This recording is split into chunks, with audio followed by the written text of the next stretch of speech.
What's up, guys? Welcome to another edition of Extreme Dealer Drivers, where we're always balling on a budget and wrenching in our garage. And today we're not in the garage, we're in the junkyard, and you can't get any more budget than working in the junkyard.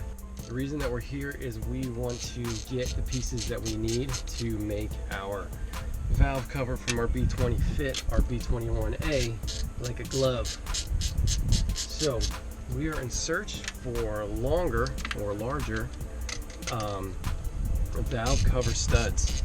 So here's the valve cover that I got currently in the Prelude, and you can find these in CRVs real easy. They come in a million engines. But anyway, my goal today is to get these valve cover studs.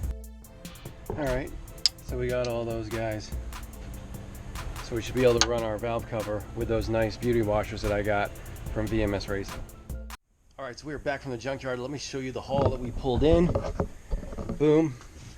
This is what we got. So these are valve cover studs, and they are from a B20 Integra in this case. And the reason that we got these, we also got two of those because you know how much I love those, and I got a pigtail which I may use for my radiator fan. So that's a possibility. So anyway, we got all these minus that guy for $4. Not a bad deal at all. So anyway, this guy here. This guy is from, boom, right here. Okay, I pulled this guy out, and we need something that's longer.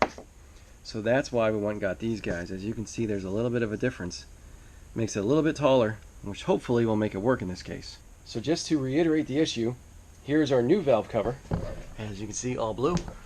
Our old valve cover gasket, because it was like 5,000 miles old, along with the old the old spark plug seals, which I just transferred over. So everything fits. You don't have to buy stuff specifically for a B20.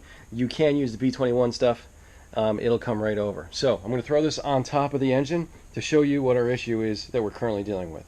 So of course the gasket moved a little bit on me here in the front, but in the back it's fitting the way it's supposed to. So you can see how much we have to work with on the stock stud. So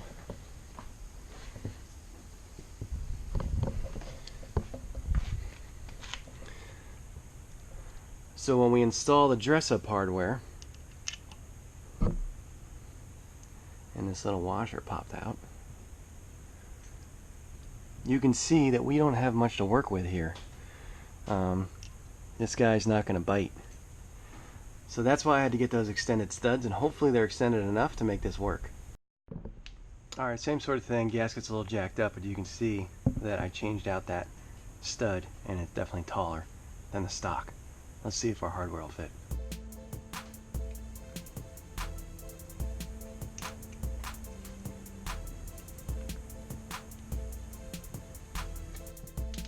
Sweet. So good news, looks like those studs are going to solve our problem with the valve cover not fitting properly. So I'm going to go ahead and replace all those studs with the B20 studs, and then I'm going to go ahead and reinstall the valve cover. We got all the new studs installed. I went ahead and prepped the surface for the new valve cover and gasket. So before I go ahead and just throw this thing on, I do want to address these letters. They could be better. So what I did was I painted this in the last video, cleared it, and then I went with a razor blade around the letters and picked off kind of the paint when it was still tacky, which honestly was a really bad decision. The only reason I did it is because I wanted it done for the video, but as you can see, there's some nicks and gouges, and I did try to lightly sand file this down to make it kind of more uniform. But now that this thing's totally dry, we're gonna go tape this area off, and we're really gonna go to town on these letters to clean them up so they look nice. So we got this taped off pretty well, and as long as we're careful, we shouldn't damage the paint at all. You can do this by hand if you want, but I got this handy little guy. I'm gonna go ahead and give him a shot and just be real careful with it.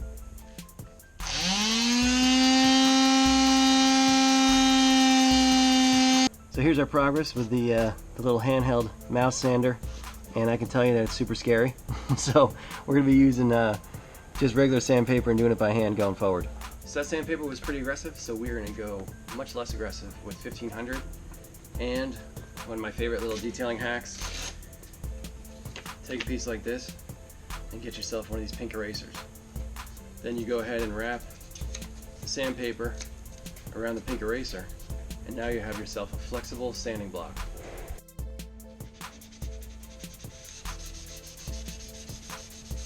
So there you go. Much more comfortable doing that by hand, and you got a pretty good outcome with that 1500 grit sandpaper.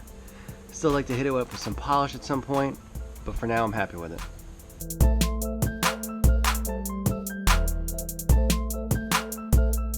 So we got our valve cover gasket on there. I always prep it with some of this stuff.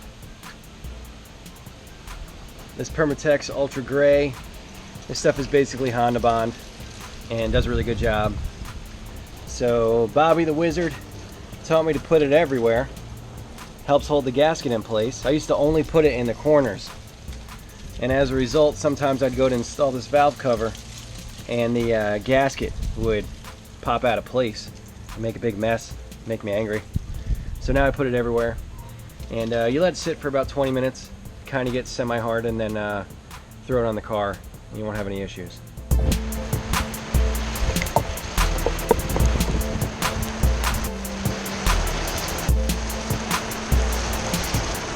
So the rain's letting up pretty good, and while it is, I'm getting on this beauty dress-up kit, whatever you want to call it.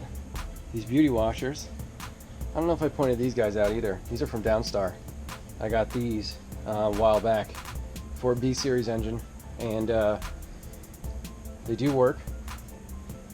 So pretty cool. These guys look sick. So now we can get ready to put on our spark plugs as well as the spark plug cover. So we got our plugs on there, and just a tip, if you ever forget the firing order, first, the plugs can only reach, their holes, pretty much. I mean, obviously this one could go here, but it would be ridiculous because this guy would never fit there. So, but if you look on the back, and I hope you can see this, it's probably pretty hard to see since it's not really in the light. But if you look at the back of the distributor cap, it's actually marked. It's almost usually always marked in Roman numerals. SS1, SS2, SS3, and SS4. So, just a little tip, if you ever forget the firing order, just refer to the back of your distributor cap. Or you can rewatch this video. It's tight fit, but we got the spark plug cover on there. It looks awesome. I went ahead and took off the little sticker that was on here. It just looks cleaner. And man, this is looking awesome. So, we've got another thing to deal with here, and that's the igniter. Now normally this goes over to the shock tower on a regular Prelude. I had it actually moved and mounted to the firewall, but we're going to move it again and see if we can hide it completely. It's gotten so dark outside, I'd switch this thing around so you guys can see what the heck's going on. But, so yeah, here's my thinking. So here's our igniter. And what I was thinking was, here's my block-off plate for the EGR valve. Wouldn't it be really cool if these posts on the intake were spaced apart the exact same distance as the holes on the igniter?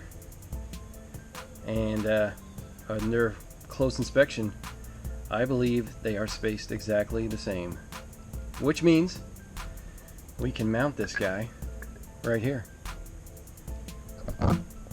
This will plug into here, and yeah, it'll be kind of hidden. How cool will that be? So let's see if we can do it.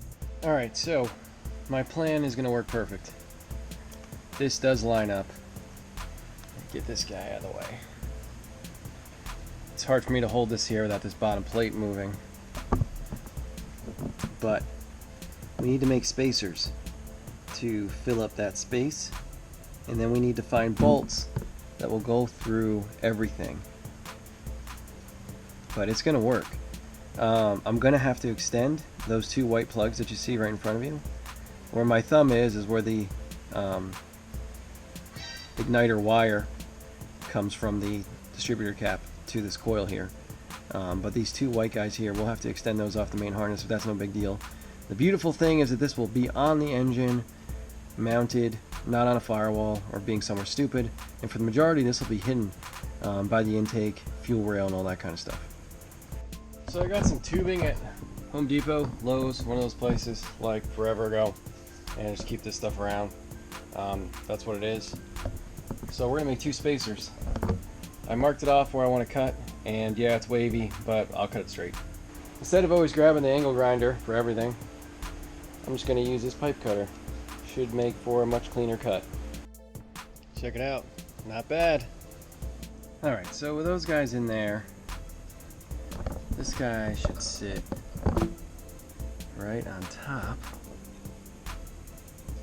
Boom. And for all intents and purposes, we should be good to go. We just need bolts to go through those holes. Now the problem I'm currently running into, as I slide that around there, the problem that I currently am running into is that I can't find bolts that fit through these holes. Oh, they're so stupid. They're like metal lined too. So part of me just wants to drill them out. I don't know what the hell goes on inside of this thing. I mean, it's like packed with wax, plastic, whatever. This is probably made a specific way to absorb shock and stuff. So I don't know how much I want to go manipulating this, but we have to figure something out. I mean, we need to be able to get our bolts through and then actually screw in to the bottom of the intake. So I'm gonna have to get creative. Check it out. Your boy's a beast with the drill. So yeah, inside of each one of these is like a cap, which still fits in nicely. Yeah, so that one's got both caps on. That one's got both caps removed. And then joining each cap is something like this. So I'm gonna go ahead and clean this guy up and reinsert these two guys here on the ends. And then look what we're gonna have. Like butter. All right, so check this out. The spacers that I made earlier, they're too tall. So I'm trying to make the bolts that I have laying around the garage work without me having to go buy bolts and find stuff that works and all other crap. So what I did is I removed these two metal pieces on the other side of the coil here. And what we're going to do with them is we are going to use them as spacers. So check it out. The bolt's going to go through here. It is going to go through our spacer, which we just popped out. And then it's going to go through our block off plate.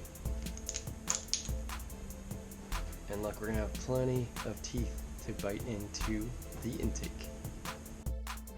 What do you think of that? Check it out, man. It works perfectly. Huh? How cool is that? Man, it looks like it's supposed to be there. Comment below if you think this is the coolest thing you've ever seen, or if you think I'm a moron. I'd love to hear from you. So that's the video for today, guys. I'm going to get out of here and get this thing uploaded so you guys can enjoy it tonight. Thank you so much for watching. Please hit the like button. Please subscribe. Check out extremedrivers.com. Pick yourself up a t-shirt. We'll see you next time. Later.